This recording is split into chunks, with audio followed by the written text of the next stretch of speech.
نوجوان ہے اور اس کا قد اتنا لمبا ہے کہ اس کے قدم جو ہے وہ زمین پر گھس رہے ہیں، اور جو ہے کربلا کے میدان سے لے کر خیمے تک ایک لائن بنی ہوئی آ رہی ہے۔ تو میں جانتا نہیں تھا یہ نوجوان کون ہے، تو میں نے کسی سے پوچھا یہ کون ہے، تو اس نے کہا یہ قاسم بن حسن ہے۔ اور حضرت وہ منظر بھی زمانے میں دیکھا کہ جب 6 ماہ کے علی اصغر کو امام حسین رضی اللہ تعالیٰ عنہ لے کر جو ہے یزیدی فوج کے سامنے گئے اور کہنے لگے تمہارا جو لڑائی جھگڑا ہے وہ ہمارے ساتھ ہے، اس 6 ماہ کے بچے نے تمہارا کچھ نہیں بگاڑا، آگے سے پانی نہیں ملتا بلکہ ایک تیر آتا ہے اور 6 ماہ کے عسکر کے گلے کو لگتا ہے، علی اصغر کے گلے کو نہیں لگتا بلکہ وہ ایک باپ کے کلیجے پر آ کر لگتا ہے۔ آپ خود اندازہ کر سکتے ہیں کہ امام حسین رضی اللہ تعالیٰ عنہ جب اس 6 ماہ کے علی اصغر کو لے کر گئے تھے اور تیر لگا تھا، اس وقت امام حسین رضی اللہ تعالیٰ عنہ کے کلیجے پر کیا گزری ہوگی۔ حضرت امام جب شہید ہو گئے تو امام حسین نے ننھے علی اصغر کو آسمان کی طرف اچھال کے بولے مولا حسین کی اس ننھی قربانی کو بھی اپنی بارگاہ میں قبول فرما دے۔ حضرت امام حسین، آپ نے صبر کی مختلف تعریفیں پڑھی ہوں گی، سنی بھی ہوں گی کیا، اور صبر کی تعریف کرنے والوں نے یہاں یہ تعریف بھی کی ہے کہ جس کی معمولی عبادت قضا نہ ہو، یعنی اس کی عبادت اسے یوں سمجھ لے کہ ایک شخص جو ہے نماز کا عادی تھا، پہلی صف میں کھڑا ہو کر نماز پڑھنے کا عادی تھا، اور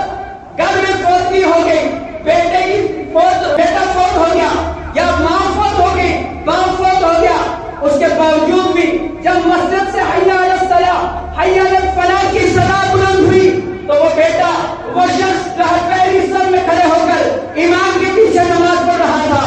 آپ کہیں گے کہ بڑا صابر انسان ہے، اور صبح قرآن عظیم کی تلاوت کرنے کا عادی تھا،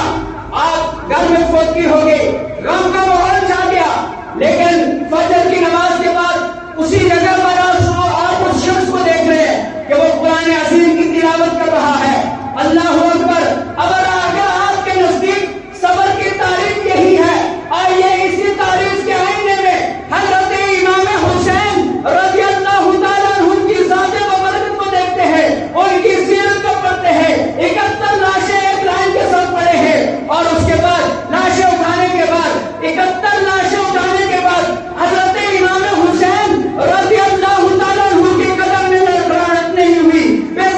صبری کا مظاہرہ نہیں کیا، بلکہ حضرت امام حسین رضی اللہ تعالیٰ عنہ جو ہے مقتل سے خیمے کی طرف آتے ہیں اور گھر والوں کو صبر کی تلقین کرتے ہیں، اور خود جو ہے گھوڑے پر سوار ہوتے ہیں، اور جب گھوڑے پر سوار ہوتے ہیں دشمنوں کی فوجوں کی صفوں سے یہ آواز آتی ہے یہ کون سی وقار ہے، بڑا کشا سوار ہے، لباس ہے پھٹا ہوا، جسم ہے چھٹا ہوا، پھر بھی ہر میدان میں ڈٹا ہوا، یہ نبی کا نور عین ہے، یہ پھر یقین حسین ہے۔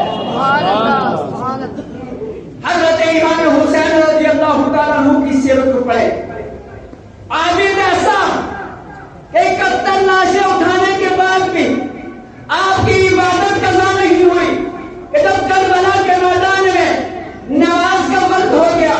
حضرت امام حسین رضی اللہ تعالیٰ عنہ گھوڑے سے نیچے اترے اور اپنا سر انور سجدے میں رکھا، پورا جسم زخمی ہے، اور زخمی ہونے کے بعد پھر بھی مولا کی بارگاہ میں عرض کرتے ہیں اے مولا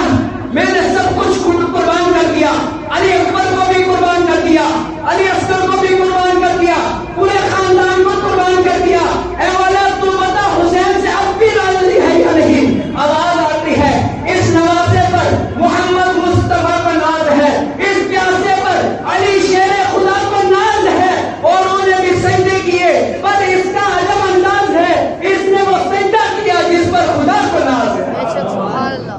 حضرت امام حسین رضی اللہ تعالیٰ عنہ نے ایک سجدہ کیا، اور کاتب نے آگے بڑھ کر حضرت امام حسین رضی اللہ تعالیٰ عنہ کی سر انور کو جدا کر دیا، آپ کو شہید کر دیا گیا، ابھی ایک ہی سجدہ کیا۔ پھر حضرت امام حسین رضی اللہ تعالیٰ عنہ کے ایسا ابھی عبادت قضا نہیں، جب سر انور کو نیزے کی نوک پر چڑھایا، اچھا دشمنوں نے یہ جو کام کیا تھا اس لیے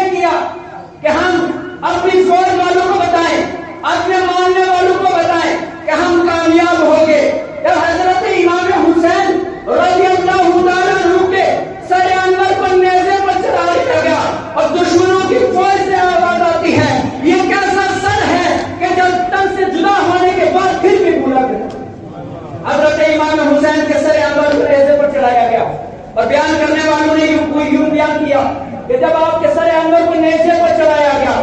اور آپ کی گردن کا رخ آسمان کی طرف اور پیشانی کا رخ زمین کی طرف تھا،